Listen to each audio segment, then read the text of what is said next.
베이스캠프 학원 수석과 팀장이고 지금 평일 주말반 둘 다 심화반 그래서 지학생 지승희 학생을 담당하고 있는 이제 최을령이라고 합니다. 자, 그래서 제가 오늘은 이제 작년에 제가 선일 학생들을 어떻게 가르쳤고 저희 학원이 뭐 어떻게 돼서 이제 수학 시스템이 어떻게 돼 있는지를 이제 설명을 하고자 왔습니다.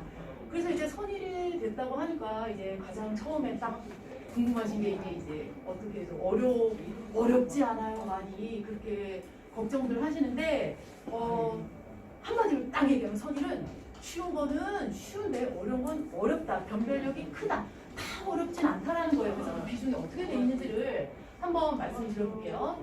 작년 이제 중간고사를 보면은 2차 함수까지인데 그게 이제 전체 1학기 범위에 절반도 안 돼요. 그러니까 중간 범위가 생각보다 굉장히 적어서 다른 학교보다 한 단원이나 적었어요. 시험 범위가. 그래서 굉장히 아이들이 중간고사 때는 야호 했는데 자 어때요? 기말고사 때는 시험 범위가 그냥 한 단원이 많아서 기말 때 아주 학생들이 풀이할 것도 많고 한데 양이 많아서 고생을 했었습니다. 그래서 일단은 100점 만점 중에서 23문항인데 이건 뭐 평범하다 이렇게 말씀드릴게요. 그 선정 같은 경우에는 이제 20문항이 출제됐거든요. 20문항이라는 거는 이제 문제수 적으니까 좋은 게 아니고 한 문제당 점수가 크잖아요. 그래서 실수만 한 번 하면 큰일 나는데 여기서는 그냥 뭐 평범하다라는 거 말씀을 드리고요. 객관식 서답형 자 5문제가 나와요. 그래서 25점밖에 안 되고 이 정도면 어때요? 서술형 비중이 뭐 그렇게 큰 건 아니다. 그래서 40점까지 있는 학교가 있고 가장 적은 학교는 20점 이렇게 되어 있어요. 그래서 서답형인데 그러면 이제 문제가 말씀드렸다시피 대부분 평이하지만 그렇지 않은 게 있어요. 그래서 한 3개 정도는 이거 어디서 낸 거야? 이거 되게 어려운데? 생각을 좀 많이 해야 되는 문항 정도가 굉장히 있습니다. 그리고 18번 같은 경우에 제가 좀 이따 이제 보여드릴 것 같은데 말 그대로 이제 헷갈립니다. 이제 모의고사처럼 기억, 니은, 디귿 해가지고 이제 헷갈리게 이렇게 나온 문제가 있고요.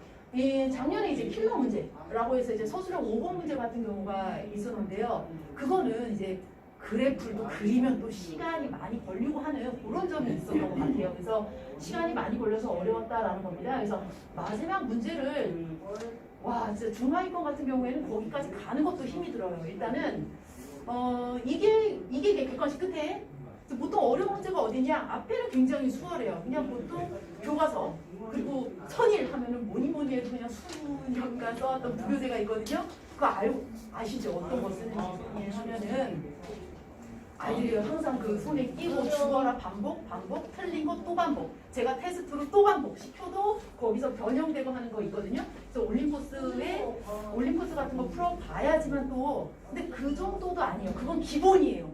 선일 하면은 교과서에서 이제 앞부분 유형 교과서 절대 무시할 수 없고요. 그 다음에 이제 올림포스라고 제가 이제 선일 학생들 같은 경우에는 이제 문제도 이렇게 뽑아가지고 미리 연습을 충분히 시킬 거고요. 절대 무시해서는 안 돼요.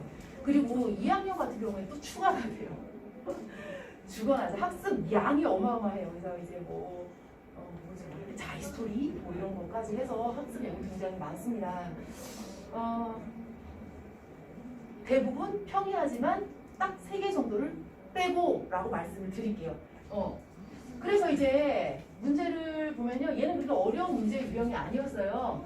그런데 문제는 여기입니다. 이게 다 문제고 3.5점짜리인데 풀이 과정 뭐 이렇게 됩니다라는 건데 그렇게 어렵지 않았고요. 이게 뭘 얘기하려고 하냐면 그냥 평범한 2차 함수 문제거든요. 근데 여기 개념 요 부분이 아이들이 헷갈려가지고 그 문제를 제대로 못 풀었다 하는데 이 문제는 저희 학원 교재에서 제가 좀 이따 이제 학원 교재 뭐 이런 거 말씀을 드릴 건데요.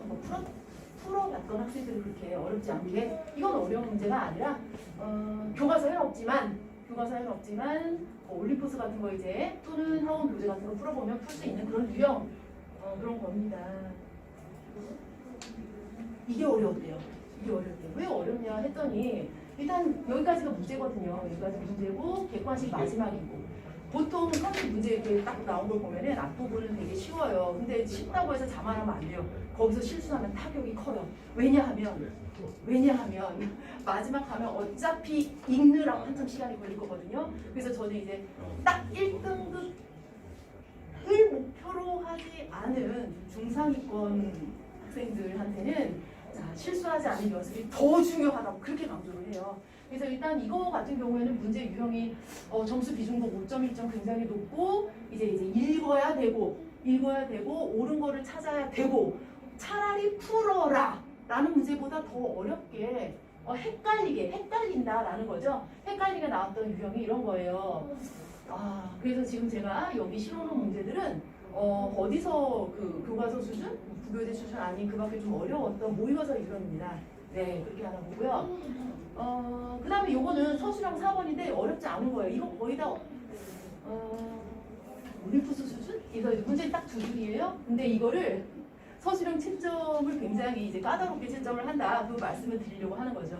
딱 판대합 이렇게 외워가지고 지금 쪽지 시험 저는 이렇게 백지 테스트도 보거든요. 개념 테스트 해가지고 개념을 정확히 알아야지만 이 1, 2, 3에 의하여 만족하는 범위가 이거다. 라는 거죠. 그래서 여기 뭐 실수로 부등호 하나만 더 해도 그냥 다 틀리고 그래서 항상 그 서술형 쓰는 연습, 백지 테스트 이런 것도 이제 꼼꼼히 시키고 있어요. 어렵진 않지만 서술형이 이렇게도 나오는데 이거를 만점 받았던 학생도 있지만 선생님 서술형 4번에 저는 2점밖에 못 받았어요. 저는 4점밖에 못 받았어요. 하는 학생들도 굉장히 많아요. 100점은 사실 불가능하고 서술형을 굉장히 까다롭게 출제했던 것 같아요. 작년 말고 재작년 같은 경우에는 방정식을 작성을 하는 거였어요. 방정식을 작성을 하는 거였는데 끝에 능력 요거 안 썼다고 7점 만점에 7점을 깠어요.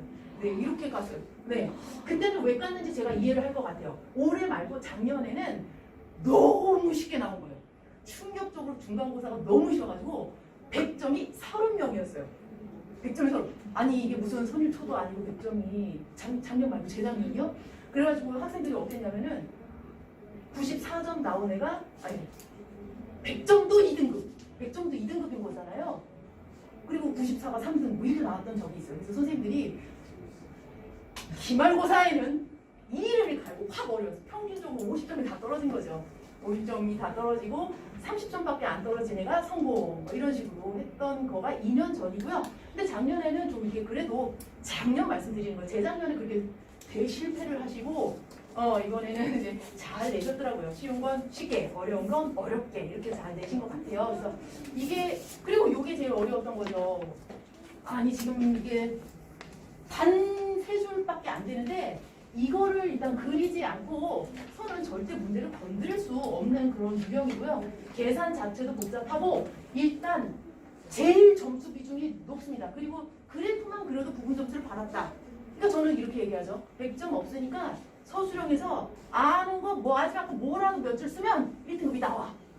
그리고 중하위권 학생들한테는 여기까지 아니더라도 앞장에 실수하지 마. 6점 어려도 나머지 실수만 안 해도 충분히 2는 나오거든요. 근데 1등급 받으려면 이런 거 가르치나요? 물론 부교재 올림푸스에 있는 거고 절대값 그래프 그냥 엄청 연습시키고 그래프를 또 백지에다 그려서 검사하고 많이 나오는 이 절대값 그래프 유형이니까 네 그래서 이런 거는 뭐 연습을 충분히 시킵니다. 그래서 저희 학원에서 이제 어떻게 수학 시스템이 되어 있는지 좀 그렇게 말씀을 한번 드리기 전에 일단은 상위권과 중위권 학습 전략이 상위권이든 중위권이든 교과서 무시하면 안 돼요. 교과서 무시하면 안 되고 부교재 딱 그냥 올림포스예요. 올림포스를 저 같은 경우에는 한 5번 정도 풀면 아이들이 답을 외우기 시작합니다. 그래가지고 거기서 이렇게 뽑아가지고서 또 테스트도 보면서 연습을 왜냐면 아니 여기서 얼마나 그대로 나와요 하면은 저는 한 70%는 예 아니면 변형이에요 라고 말씀드릴 수 있어요. 진짜 그렇게 많이 하고 그 이외에 조금 정말 나는 응용 문제를 많이 풀어서 1등급 하고 싶으면 그러면은 많이 풀어봐야 되는데 저희가 어떻게 연습시키는지 좀 이따 연습을 보여드릴게요. 자, 그 다음에 이제 중위권 같은 경우에는 꼭 그렇게 끝까지 다 맞으려고 하지 말고 다 어렵지 않고 앞에는 쉽거든 얘들아 그러면서 앞에 실수하지 않는 연습. 앞에도 비중이 굉장히 커요. 서술형 뭐 어려워서 6점이죠? 앞에는 5.6짜리도 있고 그래요. 그래서 부등호나 이코르 같은 거 안 썼다고 뭐 점수를 깎여서는 안 된다. 절대 반복 연습해라. 그래도 일은 아니더라도 그럼 충분히 이까지는 만들게 제발 노력하자. 자, 아이들에게 이렇게 말을 합니다. 네. 저희 학원에 가보면 처음에 이제 수업을 해요. 1교시 수업을 하고 한 80분? 이게 1교시 수업을 하고 그 다음에 MIT 시간이다 얘들아 라고 하면은 아이들이 이제 MIT 책을 딱 가지고 와요. MIT 시간이 뭐 매스, 인텐시브 훈련 뭐 이렇게 하는 그런 시간인데 그럼 학생들이 이제 책을 이렇게 가지고 와서 근데 그 책이 학생마다 다 다릅니다. 지혜는 지혜책, 지승이는 지승이책 이렇게 다 달라요. 그래서 분명히 잘하는 학생인데 자꾸 실수하는 학생들도 있고 그리고 좀 연산이 느린 학생들한테는 반복 연습. 왜 느려요? 안 풀어봐서 느린 거예요. 근데 이제 선일 같은 경우에서 정말 1등급이 되고 싶으면 앞에 거부터 처리를 해내라. 빨리 앞에 거를 정확하게 풀어낸 다음에 시간을 딱 세이브 확보를 딱 해야지만 마지막 서술형에 뭐라도 이렇게 쓸 수 있는 그런 능력이 되거든요. 그래서 일단은 중위권은 연산 및 개념을 정확히 알고 있는지에 대한 연습도 필요하고 그 다음에 이제 상위권은 응용 문제가 이제 필요한데 중위권이나 상위권 학생들이나 아시죠? 틀린 문제는 자꾸 틀려요. 그죠? 자꾸 틀려요. 또 틀려요. 그래서 저희가 이제 틀린 문제에 대해서 또는 내가 자꾸 틀린 그 문제들을 이제 오답 분석을 하는데 물론 제가 담당 선생님이니까 우리가 지혜가 딴 건 다 잘하는데 이제 부등식이 좀 약하다 이런 것들은 알고 있는데 저 MIT라는 게 뭐냐면 정확히 이게 학생들이 교재를 보면은 이게 그 답을 입력을 해요. 그러면 정확하게 그 컴퓨터가 이렇게 여기 저기 QR인데 그 백신 그거 상관없이 QR 코드에서 답을 입력을 하면은 채점이 되는데 그 채점한 거를 제가 볼 수 있어요. 그래서 이제 저희 학생들이 이제 교재입니다. 이게 교재인데요. 분명히 같은 반이라 그러면 지승이랑 지혜랑 같은 심화반이지만 일치되는 자료도 있고 다른 것도 있어요. 그래서 어떤 수준으로 되어 있니? 그러면 이제 딱 기본 심화 실력 이렇게 되어 있죠. 기본 심화가 좀 왠지 있어 보이니까 아니 심화 주세요. 심화를 풀어봐야 되는 거 아닙니까?는 아닌 것 같아요. 저는. 자, 우리 아이가 연산을 자꾸 실수하고 이번에 예를 들어서 수원 선행하잖아요. 선행을 처음 했어. 그러면 당연히 기본부터 탁탁탁 받는 게 맞고요. 예전부터 조금 수상은 좀 몇 번 했는데 라고 하면 이제 실력도 술술술 풀리면은 저는 약속 드릴게요. 실력 술술술 풀어서 1등급 맞은 학생 받고요. 네, 받은 학생 받고 심화까지 풀면은 정말 완벽하다라고 얘기를 드릴 수가 있습니다.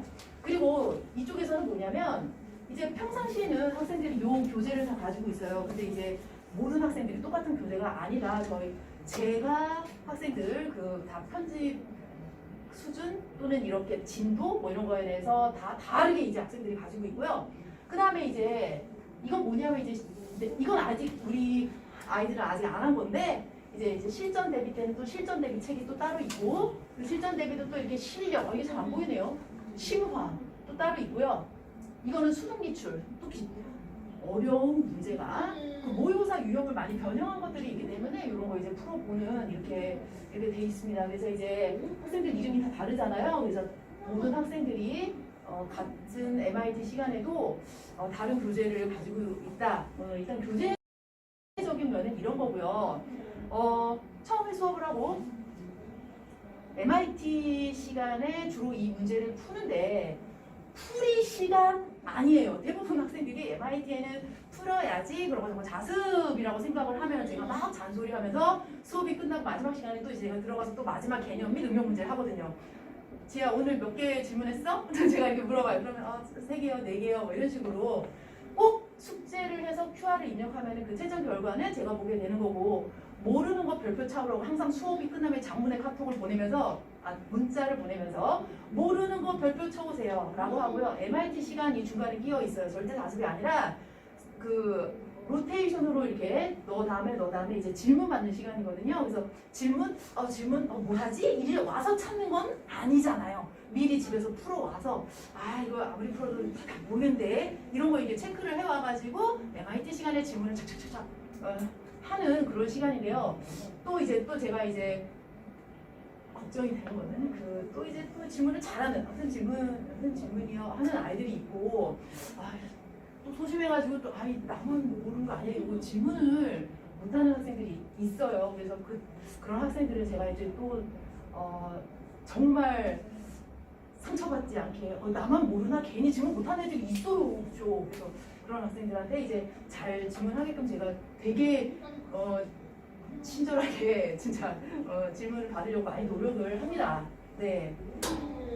그래도 질문이 아예 그 MIT 시간은 질문하는 시간이기 때문에 그 질문하는 시간에 다 못한 거는 마지막 시간에 제가 또 들어와서 또 이제 많이 질문을 받으려고 노력을 합니다. 그래서 학생들이 이렇게 채점을 하고 나면 이게 뭐냐면 이게 지혜일 것 같은데요. 이게 지혜일 것 같네요. 자, 실제 아이들이 이렇게 이거 제가 빨간 펜으로 동그라미 한 개가 아니라 이제 컴퓨터 지혜 거 봐야지 그러면 이렇게 채점이 돼 있어. 이거 틀렸네.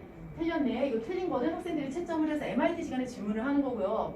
저는 그래서 얘가 뭘 틀렸는지 대략 기억은 하고 있지만 정확하게 그 수치 정도 뭐 이런 거 자세하게 기록을 해주는 거는 컴퓨터가 합니다. 그래서 이렇게 숙제를 잘했구나 하고 검사를 하고 이게 지금 날짜가 1월 30일이에요. 제가 했던 일이거든요. 1월 30일 날 우리 반 아이들 오답 노트를 뽑아볼까 그러는 거죠. 그러면 이제 1월 30일 날 저희 반 학생들 이름을 치면은 학생이 며칠부터 며칠까지 공부했던 그 문제를 이게 문제가 그 중에 이제 오답이 뜨는 거예요. 오답이 이렇게 타다다닥 떠요.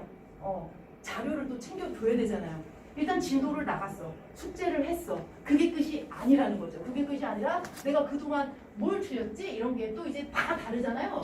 여기 지승이 여기 있네요. 지승이 뭐 이렇게 있어가지고 근데 어떤 학생 같은 경우에는 그 오답이 일주일이나 뭐 한 열흘 간격으로 제가 뽑거든요. 그러면 이제 90문제가 오답 나온 거예요. 와, 진짜 90문제를 걔는 또 받은 거예요.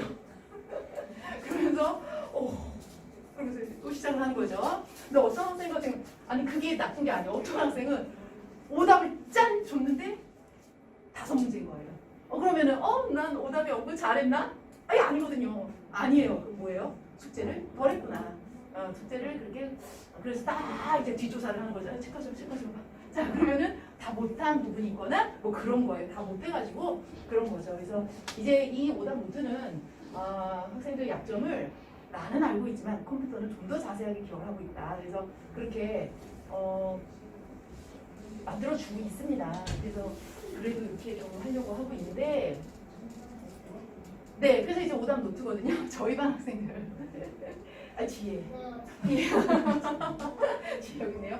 그리고 민성이 여기 이게 이제 그 위에 제목만 이렇게 저희 학생들 오답 노트인데요. 이게 방금 아까 그 1월 30일 날 제가 뽑았던 학생들의 개개인별 오답 노트입니다. 그래서 틀린 거는 또 틀리는데 그럼 어떻게 해요? 그러면 이제 또 채점을 여기로 이제 하라고 하는 거죠. 근데 이렇게 해서 평상시에 기본기를 좀 많이 다져놔요. 자, 기본기를 방학 동안에 이제 이번 주에 나간 부분 이건 그냥 오답 학습이지 단원이 없잖아요. 아까 처음 거는 이제 단원이 막 이렇게 있었는데 얘는 그냥 한 주간 틀린 내용을 복습할 수 있는데 이렇게 약점 잡고 틀린 거 또 풀고 하다 보면은 실력이 좀 많이 늘어나고 갑자기 학교에서 그 올림 코스에서 1단계, 2단계, 그 다음에 고난도가 있어요. 고난도, 1단계, 2단계, 3단계 고난도. 그러니까 고난도 같은 경우를 제가 일주일 후에 시험이니까 고난도 풀어줄게. 이렇게 되는 거야. 알겠어? 라고 했을 때 이해를 잘 해요. 아무리 풀어도 깜빡 이러는 거는 평상시에 기본이 안 돼 있는 거잖아요. 그래서 저희가 이제 방학 동안에 이렇게 연습을 시켜서 그 학교 교재 그것들을 쉽게 풀 수 있고 그것들을 변형시켜서 연습을 시킬 수 있고 또 이제 모의고사 변형까지 아까도 보면 수능기출 유형까지 시켜서 네, 잘 할 수 있게 만들도록 할게요. 그래서 일단은 저는 지금 현재 심화반을 맡고 있는데 저희 학원은 또 철저하게 레벨별, 4단계 레벨별 반이 있어요. 그래서 학생들이 그 분기별로 그 성취도 시험 있어! 라고 하면 긴장을 해가면서 막 공부를 하고 그래요. 그래서 지혜 같은 경우에도 그냥 일치 원점 막 해서 올라온 경우잖아요. 그리고 저희 스카이반 가야 되지 않겠어? 이 정도면 너는 이제 가능할 것 같아 라고 하면 아직 뭐 이러면서 창피해야 하는데 제가 많이 격려하고 있고요.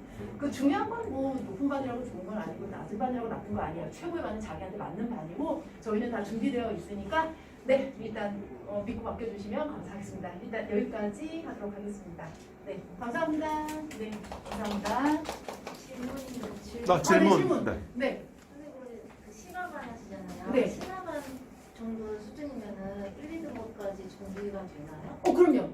제가 지금 2학년 또는 고3도 심화반 하고 있는데 정확히 말씀 80%가 1, 2등급이에요. 네, 가능합니다. 분위기 자체도 다르고, 네, 분위기 자체. 그리고 교재가 그 외부 교재가 없는 걸로 아는데 그럼 MIT 아니요, 이거는 저희 학원만의 교재고 외부 교재도 이용하고 그거는 선생님마다 다 달라요. 제가 쓰는 심화반 교재, 또 기본반 교재, 또 스카반 교재는 그냥 뭐 어디서나 볼 수 있는 그냥 개념이 다르진 않잖아요. 수학 상 개념이. 그거는 이제 외부 교재 비스무리한 것들은 자체 교재를 다 가지고 있으시고 이거는 저희 학원만의 교재라기보다도 수학과 프로그램이라고 말씀을 드릴게요. 외부 교재도 사용하고 그럼요. 이거 문제풀이만 해서 안 되죠. 제가 아까도 말씀드렸다시피 1교시에는 개념 수업 및 풀이 연습 및 뭐 이런 것들을 한 다음에 배웠으니까 한번 해볼까? 라고 하는 시간이 MIT 시간에 이렇게 들고 있는 겁니다. 네.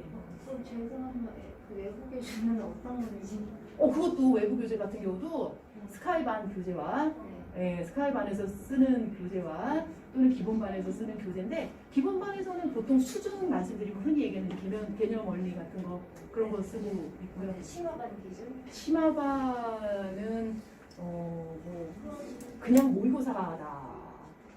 심화 개념 어떻게 말씀드리죠? 아무튼 어려운 수준이 확 달라요. 그래서 네. 이렇게 하다가 내신 대비 때는 철저하게 학교별로 대비를 해요. 기출, 뭐 선일, 그냥 선일들, 뭐 작년, 재작년 문제라든가 학교별로 철저하게 합니다. 네. 또 궁금한 거? 네.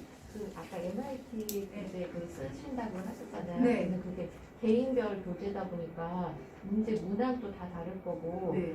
그 문제 푸는 애들 속도도 다 틀릴 건데 네. 그거는 혹시 과제로만 내주신 건지 아니면 MIT 시간에만 푸는 건지 아니에요. 그러니까 만약에 그거잖아요. 일주일 동안 진도를 나갔어요. 그러면은 MIT 할 양이 몇 번부터 몇 번까지라고 제가 뭐 111, 114 이렇게 해서 문자를 쫙 보내요. 그러면은 그거에서 MIT 시간에 다 못해요. 네. MIT 시간 N 플러스 숙제예요.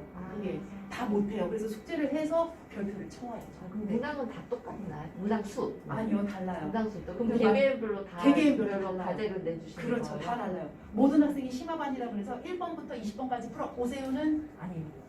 네. 그거랑 또 아까 보니까 컴퓨터가 채점을 하잖아요. 네. 그러다 보니까 이제 풀이 과정이나 이런 것까지는 컴퓨터가 확인을 못할 것 같은데. 그래서 제가 아까 말씀드렸다시피 개념 테스트, 배치 테스트 같은 경우 병행을 해야죠. 이거는 풀이 연습밖에 안 되는 거예요. 이거 가지고 전적으로 100% 의존 안 해요, 저는. 예를 들어서 갑자기 돌발 퀴즈를 해요. 개념 설명했잖아요. 뭐 개념 설명한 다음에 뭐 근해의 위치 뭐 이런 개념 설명한 다음에 백지에다 한번 써볼까? 그러면서 쫙 갑자기 주면 자 2분 줄 거야. 딱 그러면 그렇게 긴장하면서 쓰는 그런 것들을 돌발적으로 하면서 개념을 연습시켜요. 그럼 개개인별로 그렇게. 그렇죠. 그럼 좀 다 뻗어요. 이렇게 하면 만점이에요. 너 이런 점수 까요. 뭐 이러면서 이렇게 얘기하고 있습니다. 또 하나 그 개별 시기에 파는 그 교재를 사용하신다고 그랬잖아요. 그게 심화반 모든 애들이 그러는 게 아니라 심화반 애들 중에서는 몇 명만 그렇게 하고 있는 거죠. 지금 지승이 같은 경우는 이렇게 시중에는 교재가 안 쓰고 아니에요. 어떻게 되나요? 주교재는 똑같아요. 시중에 있는 거랑 비슷합니다. 개념 교재는 시중에 있는 거랑 비슷합니다. 그러니까 일단은 제작해서 쓴다는 그렇죠. 거죠. 네. 네. 네. 감사합니다. 네.